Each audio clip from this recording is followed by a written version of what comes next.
আসসালামু আলাইকুম। অবশেষে আমাদের ফার্মের জন্য আরও 5টি হলস্টাইন ফ্রিজিয়ান গরু নিয়ে ফেললাম। এই গরুগুলো কেমন দামে নিয়েছি এবং কতদিন লালন পালন করব এটা নিয়ে কিন্তু বিস্তারিত এই ভিডিওর মধ্যে তুলে ধরবো। গত কয়েকদিন ধরে টানা বৃষ্টির মধ্যেও আমরা চিন্তা ভাবনা করলাম যে যেহেতু আমাদের ফার্মে বেশ কিছু গরু আছে, তো আরও কিছু গরু আমরা কিনে ফেলি। যেহেতু আমাদের পর্যাপ্ত পরিমাণ ঘাস আছে, তাই ভাবলাম যে আরও কিছু গরু নিলে তো আমাদের জন্য লালন পালন করতে একটু সুবিধা হবে। অর্থাৎ 5 থেকে 7টা গরু পালা যে কথা, 10 থেকে 15টা গরু পালা কিন্তু এক ধরনের পরিশ্রম করতে হয় আর কি। আজকে একটু সকালবেলায় চলে আসছে হাটে, যেহেতু অনেক দূরের রাস্তা, তো এই জন্য ভাবলাম একটু সকালে চলে যাই। কয়েকদিন ধরে টানা বৃষ্টির কারণে কিন্তু প্রচন্ড পরিমাণ কাদা এবং বৃষ্টি মিলে কিন্তু একাকার হয়ে গেছে। আপনারা হয়তো সকালবেলা একটা ছবি ছাড়ছিলাম, অনেকে হয়তো দেখছেন যে সকালবেলায় হাটে আসার সময় কিন্তু আমাদেরকে প্রচুর পরিমাণ বৃষ্টিতে ধরছে, যার কারণে কিন্তু আমরা ভিজে একদম একাকার হয়ে গেছি। তারপরে আলহামদুলিল্লাহ এই পর্যন্ত আমরা যতদিন বৃষ্টিতে ভিজছি বা যতদিন আমরা হাট ঘোরাঘুরি করছি, তো আলহামদুলিল্লাহ আমাদের কারোর কোনো জ্বর বা ঠান্ডা এই ধরনের সমস্যা হয় নাই। আজকে আমরা যে গরুগুলো নিয়েছি, তো প্রত্যেকটা গরুই মাশাআল্লাহ অনেক সুন্দর এবং কোয়ালিটিফুল। তো গরু কেনার সময় সাধারণত আমরা দেখি যে গরুটা সুস্থ আছে কিনা।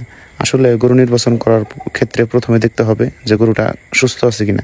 যদি গরুটা অসুস্থ থাকে অথবা মুখ দিয়ে লালা ঝরে, তাইলে কিন্তু ওই গরুটি অ্যাভয়েড করতে হবে। এখন যেহেতু বর্ষার সময় পা দেখার কিন্তু কোনো সিস্টেম নাই, তাই আর কি আমরা গরুর শরীরে তাপমাত্রা, এরপরে মুখে ঘা আছে কিনা বা খুঁড়ে কোনো সমস্যা আছে কিনা, তো এগুলো যতটুকু সম্ভব তো ততটুকু দেখে কিন্তু আমরা এই গরুগুলো নেই।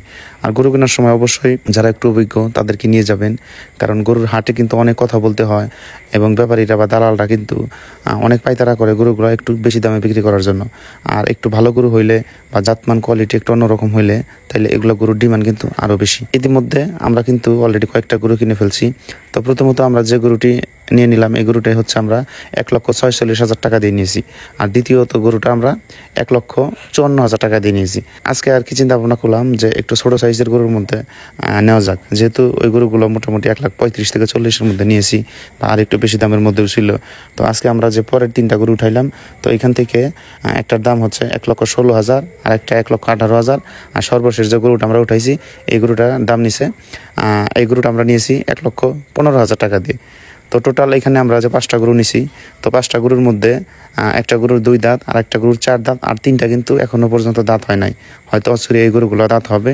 আর ফ্রিজিয়ান গরুর ক্ষেত্রে কিন্তু দেখা যায় যে এরা যদি 2-3 মাস ভালোভাবে একটু খায় বা এদের যদি একটু এক্সট্রা পরিচর্যা করতে পারি, তাহলে কিন্তু দ্রুত এগুলোর মধ্যে মাংস বৃদ্ধি পাবে। আমরা যে কোনো ধরনের গরু লালন পালন করি না কেন, আমাদের টার্গেট থাকতে হবে যে এগুলোর শরীরে যেন মাংস ধরে।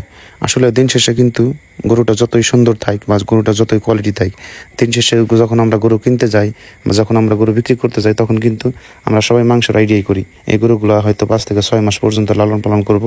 দোয়া করবেন আমাদের জন্য, আল্লাহ তাআলা যেন আমাদের ব্যবসায় বারাকা দান করে। আসসালামু আলাইকুম।